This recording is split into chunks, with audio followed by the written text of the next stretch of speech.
So far, we've looked at how a transition from no trade to free trade has created changes in consumer welfare and changes in producer welfare, consumer surplus and producer surplus.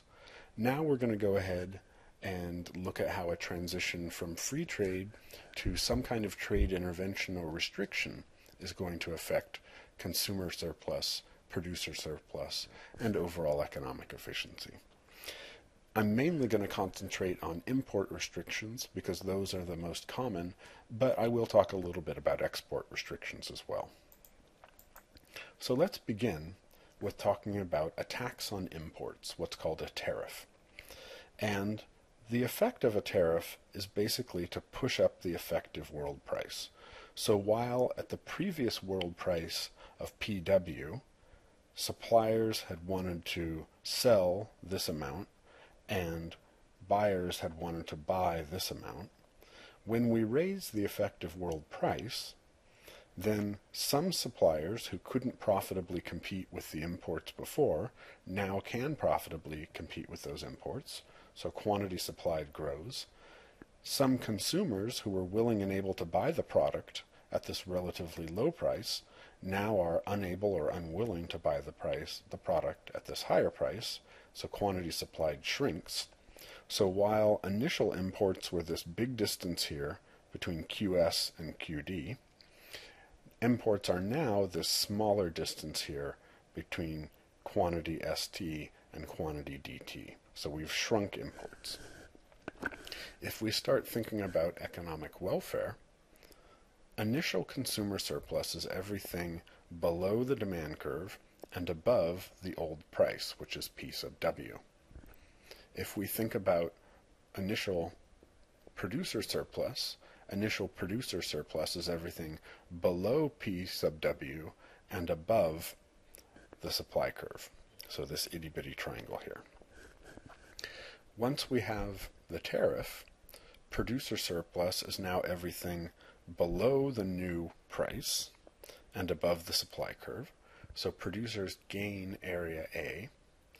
Consumers saw their triangle go from this big triangle to this somewhat smaller triangle here.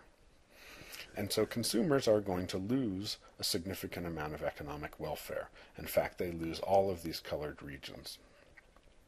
Now, some of that is basically transferred. The tariff, by changing the price, transfers economic welfare from consumers to producers. It's a kind of way of redistributing economic welfare. So these two, from an overall societal point of view, are basically break even. We had some people lost some people gained the exact same amount, so that region A, from an overall societal point of view, is a break even. It's not a net loss or gain for society as a whole. We also have part of this region that's lost show up as government revenue. In particular, government revenue is the amount of the tariff, which is the difference between the old world price and the new price, multiplied by the amount of imports that actually still come in after the tariff is in effect. So this green rectangle here is government tariff revenue. So while consumers lost that as economic welfare, it did end up with someone else in the domestic economy. So from an overall point of view, that region C is not a loss of economic welfare for society as a whole. Obviously, consumers aren't going to be happy about it, but from society's viewpoint as a whole, it's not a loss. But there still are some areas that are lost, B and D, that nobody gained. So those are the net losses of gains from trade or total economic efficiency, B and D. Let me go ahead and put some specific numbers on this example. I'm going to have the initial world price be $100, and I'm going to say that the quantity demanded at that initial world price is 100, the quantity supplied at that world price is 20, so the initial amount of imports before the tariff is established is the amount that people want to buy minus the amount domestic suppliers sell, which gets us to 80. we're going to bring in a $25 tariff, and I've tried to make all these numbers kind of plausibly resemble the diagram. I'm going to go ahead and bring in a tariff of $25, and that's going to reduce the quantity demanded, because at this new higher effective world price of $100 plus $25, or $125, some people are unable or unwilling to buy the product. And some suppliers, on the other hand, are going to be profitably supplying when they otherwise wouldn't. So quantity supplied grows. Because quantity demanded shrank and quantity supplied grew, the overall imports are going to go ahead and shrink. So overall, new imports, once the tariff is established, are now 20.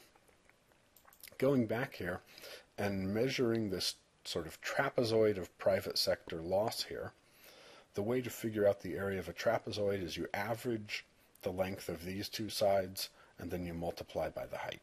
So that's what I'm going to do here. The $25 height is the amount of the tariff. 80 plus 20 divided by 2 is old imports, which is this length here, plus new imports, 20, divided by 2. So if you go ahead and do the math on that, and hopefully I did it correctly, we find the trapezoid of net private sector loss is $12.50. The government is going to get some tariff revenue off of this. It gets $25 per unit imported. After the tariff is established, we have 20 units imported, so it gets $500 worth of tariff revenue. So overall losses to society as a whole, we had $12.50 lost by the private sector on net, $500 worth of tariff revenue, so that gives us $750 as our B plus D, our losses to society as a whole. When we go out there and actually try to measure these things in the real world, we actually see that A is actually typically pretty small relative to B and D. So a typical result would be something like, if we want to preserve $1 of domestic profits and wages, we're going to inflict about $3 or $4 worth of costs somewhere else in the economy. Or if you think, say for instance, some level of textile production generates, say, a job worth $30,000 and $10,000 worth of profits for the business owner, then if we protect that job and preserve it, and preserve those $40,000 worth of income, we're going to impose something like $120,000 or $160,000 elsewhere in the economy of costs. Notice then that really we could afford to fully compensate the losers from trade and still have money left over. So generally speaking, although we can choose to redistribute economic welfare through a tariff, remember that we're going to inflict somewhere around $150,000 worth of damage to redistribute $40,000. And that's a pretty leaky bucket. If I'm inflicting $150,000 worth of costs and only achieving about $40,000 worth of benefits to someone else, the lion's share of the costs have gone missing. So if we're going to redistribute, one question that often comes up among economists is, how do we redistribute with the least disruption, the least amount of economic inefficiency possible to create our social safety net? There are other ways of restricting trade besides tariffs. There are what's called import quotas. Import quotas are a sort of numerical limit on the amount that's actually brought into a country. And the first thing to notice here is that tariffs generate tax revenue, so some of the losses, at least, are offset. Import quotas don't. There's no offsetting tax revenue to balance out some of this trapezoid of private sector loss. If we restrict imports from this initial high level to this lower level, this whole area here is lost. So the question often comes up of why countries use import quotas. One thing to notice is that import quotas may lead the price in the domestic market to be more predictable, because essentially they sever any connection at all between the world price and the domestic price. Whereas if you have a tariff, the price in the domestic market will always be higher than the world price, but it'll fluctuate up and down with the world price. So that if the world price falls here, the amount of world price plus tariff will also fall here. So if you're really worried about creating the most stable market for the domestic producers and sellers, then you might go ahead and favor an import quota. A second example here is that essentially the politics of the import quota may be better. One example is that back in the 80s, the American automakers were, of course, very upset that the Japanese automakers were making large gains, and they were trying to pressure Congress for some kind of trade protection, either a tariff or some sort of import quota.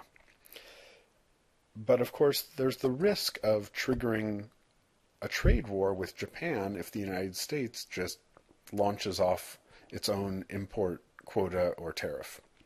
So what happened here was that the United States government negotiated with the Japanese government and got them to institute what was called a voluntary export constraint or restraint. And the idea here was that the Japanese government itself would take the role of limiting the amount that Japanese car makers sold in the United States. And why does that make any sense at all? Well, one way of thinking about it is that it's pure face saving. So if the Japanese government says, we're going to do this voluntarily, then that may look better from a national pride point of view than having something imposed on them. The other thing to notice here is that the right to export a car to the United States is now a profitable favor that Japanese bureaucrats and politicians can hand out to their political supporters. So if Toyota gives larger campaign donations than Honda does, then maybe Toyota gets a larger share of these licenses that allow it to sell its cars in the United States and earn a profit from that. At the same time, if we had an import quota, the ability to import is essentially worth a significant amount of money. In particular, if the import quota causes the price to rise from this level, PW, to this level, the amount that the quota is worth is equal to this distance here. Because the quota, having a quota license, a permit to import, allows me to buy on the world market at this price and sell on the domestic market at this price. So we actually see that in many cases, this is a way for governments to create a valuable property that they can distribute to their favored constituents. A question sometimes comes up about why a country would ever tax or restrict its own exports, and this does happen here. So one way of thinking about it is that if you have a highly underdeveloped economy, say where most people are subsistence farmers, and then you have some people who are farming cash crops for exports, of course the subsistence farmers eat most of their own product, and it's going to be really difficult to tax them. But the people who grow a cash crop for export, that passes through a port at some point, and as a matter of collecting taxes, it's a lot easier to collect taxes from people who participate in a cash economy and who all go through a sort of narrow bottleneck like a port than it is to go, seize 5 pounds of potatoes from every peasant out there. And that's historically why in the very earliest stages of the U.S. government, a lot of its revenue actually came from tariffs, because essentially it was just more administratively feasible to actually collect taxes on imports and exports. The other is what we might call the pursuit of market power. Essentially, a country that is a dominant supplier of a particular good can tax the good. The domestic suppliers of the good will try to pass along that tax to the foreign consumers of that good. And most of, or some portion of that tax will actually be passed along. And so then that will actually go ahead and increase the exporters' profits or total economic welfare. You have to be a fairly dominant world producer of a good to be able to make this strategy work. The last is we might tax exports for domestic redistribution. If we go back, we want to remember that exports are going to go ahead and impact consumers. So let's say we take a country like Vietnam, say for instance. So Vietnam is a major rice exporter. Well, the fact that Vietnam exports rice means that rice prices in Vietnam are higher. They're up at world price levels, down rather than lower. And several years ago, when there were sort of some wild price swings in world food prices, the Vietnamese government actually did institute export restrictions on rice in an attempt to keep that high world price from affecting their domestic market. So that's going to go ahead and act much like a tariff or an import quota, in the sense that it's going to go ahead and bring down this effective world price, decrease the volume of exports, and cause some of the consumer surplus to be transferred back to consumers.